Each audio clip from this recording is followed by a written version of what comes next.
and had a GoFundMe. And they did not bring that energy to these people that hate us. And that's what really upsets me about my people. And I tell this to every single person that has an issue with you, that try to get you shut down. I'm like, how dare y'all come at this Black woman and y'all don't even have the facts. And y'all, you got these police officers. We also say that Black people, we love scamming. We talk about scamming all the time. I beg your pardon. I beg your pardon. Since when do we have a problem with scamming? Last time I checked, I want Black people to scam. They scammed us. Welcome to Male Reality Lessons, where topics are reviewed and discussed as iron sharpens iron.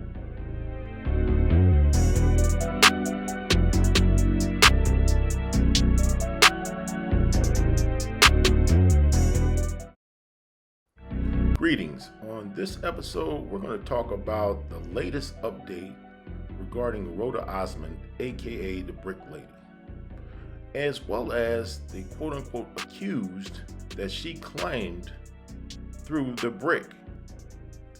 And consequently, we find out that that particular rendition of the story never really happened. And now, as she's waiting a pending court date for fraud, let's deep dive into this story as given by the now quote-unquote accused gentleman that all this chaos has ensued behind that evening regarding the incident in question. Her real name is Roda Osman. She claimed a man hit her with a brick because she wouldn't give him her number. She posted the video months ago and it went viral. I never did anything in my life to hurt anybody.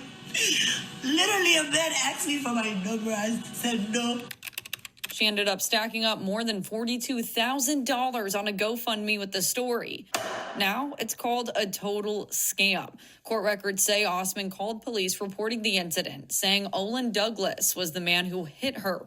But she changed her story multiple times, and police say they got security video of the incident that showed Osman hitting Douglas, then Douglas hitting her back, saying the video didn't match Osman's claims. The document goes on to say this isn't Osman's first scam, saying in 2020 she made a GoFundMe claiming a man hit her in Minneapolis. But police there say there's no record of her being assaulted. And the hits just keep on coming. Osman is now charged with theft by deception. At this time, I am joined now by the man accused of throwing the brick, Olin Douglas. Thanks for being here. Thank you for having me. Of course. I know it's been a couple crazy months for you. So first, just tell us, how did you meet Osman? Well, originally we was at I was at a club called Liquid Lounge. Mm-hmm. At the time, I was in my section, and the first time I met her is I seen her. She was standing up, and she had a ski mask on that showed her eyes. In the club, was wearing a ski mask, a full face covering ski mask. Yeah, it was like a designer ski mask, so it kind of matched the outfit. Okay, interesting. And you can only see her eyes, but it was kind of cool. So she was with her friend, actually. Mm-hmm. So when I went and approached her, I said, would you like to sit down? When she kind of came to my section, she was like, I'm not going to sit down because, unless all these girls leave. So then I told her, well, I guess you're going to be standing up. And that was the first interaction. Thus, at this moment, the gentleman should have took that as an identified red flag and left this woman alone. Mm-hmm. And from there, I seen her when we were leaving. So I've never met her before after that. I never even got her name in that situation. And so that was the same night that this alleged brick assault happened. Now, let's fast forward to that. Tell me your side of the story. What happened? So what actually happened is that when we went outside, we went outside together. So I seen her outside, and then we were with a group of people. So we were saying that we're gonna go to an after-hour spot, and you know, do y'all wanna ride with us to the after-hour spot? So at this time,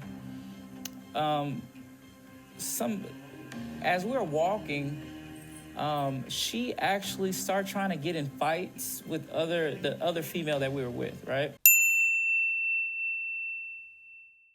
So because the girl looked at her.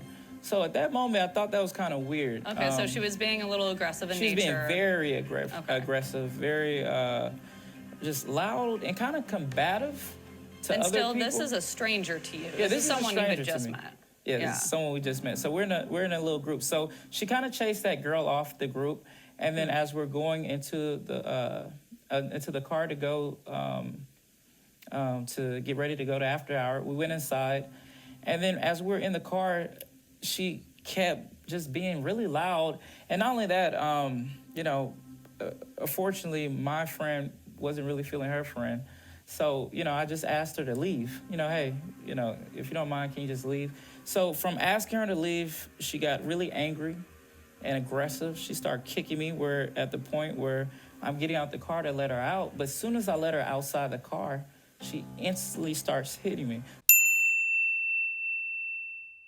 So she hit me one time, and then she was going to hit me again, and then I tried to block it. And from blocking it, you know, that's when, as you could see on the video footage, I had a water bottle in my hand. So I hit her right here on the face.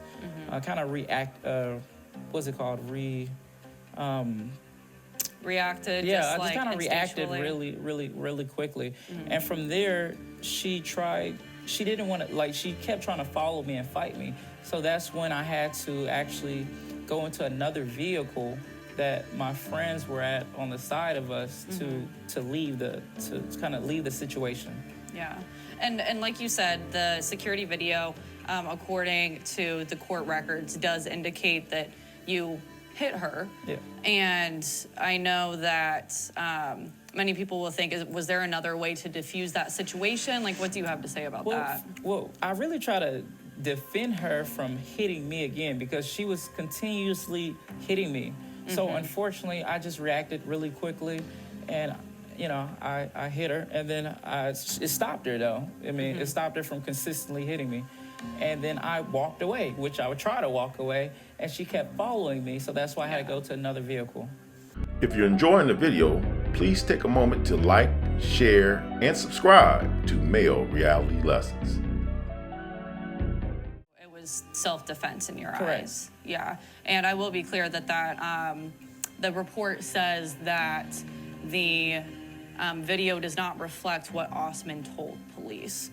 So, as we were talking earlier, she does have a huge swollen face in this video. Do you have any idea where that came from or any theories? Yeah, so the theory that I have is that, because you have to understand, I did not realize any of this happened until it went viral. I didn't even recognize her as it went viral because I've never actually seen her whole face.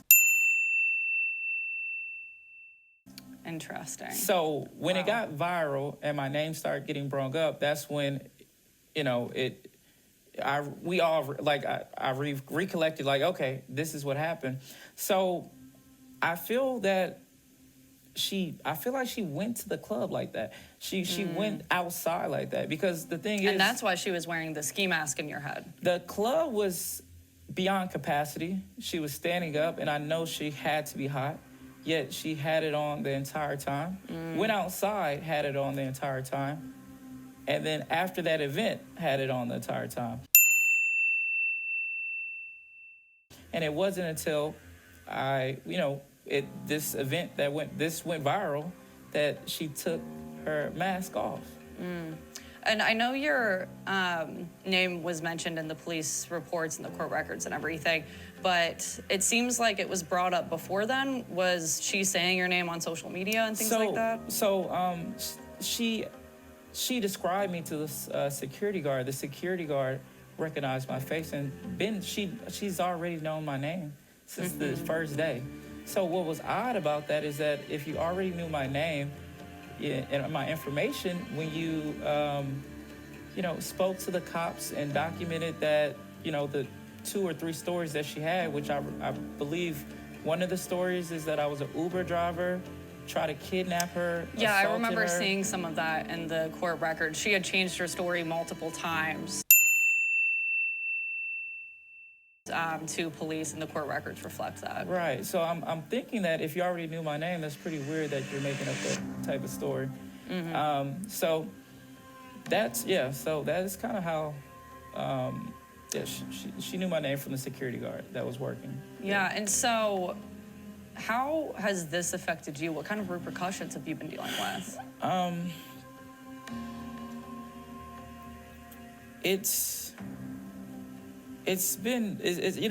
never like to consider myself a victim, but it seems like my character has been slandered. Yeah. At the very beginning, I was basically scared for my freedom and my life, because assault, kidnapping, just everything she said wasn't something to play with. This was, I was going to, that is something that you go to jail, prison for a very long time.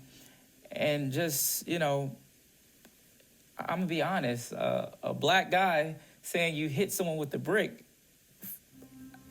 9 times out of 10, you're going to go to jail immediately.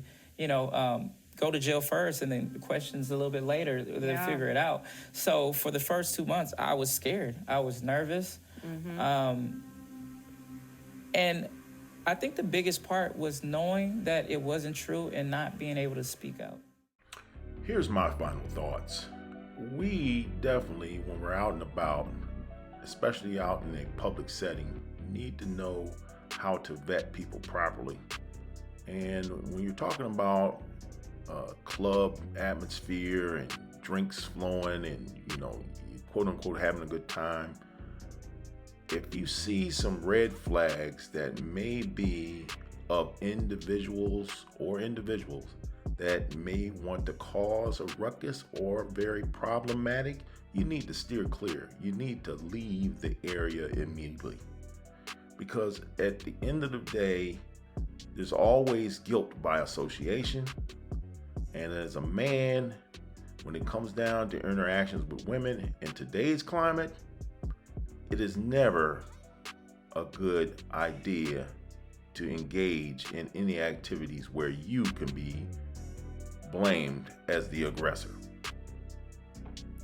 Now, all things being said, it is my hope that justice will prevail and she will get the full extent of what's coming to her for pulling off not just the monetary component of the scam, but basically tarnishing the image of black men. Because whether you believe that, he was not justified of hitting her at all, the fact that she opened up by blaming a multitude of men standing by and watching her get basically brutalized is the bigger problem. And the fact that modern mainstream society and all the other women out and about all took her side without even validating the full extent of any evidence or utilizing any critical thinking regarding this incident. Yet, I want to hear from you. Please provide me with any feedback on whether you believe the whole ordeal in the beginning or you had reservations. As always, I want to thank you for watching.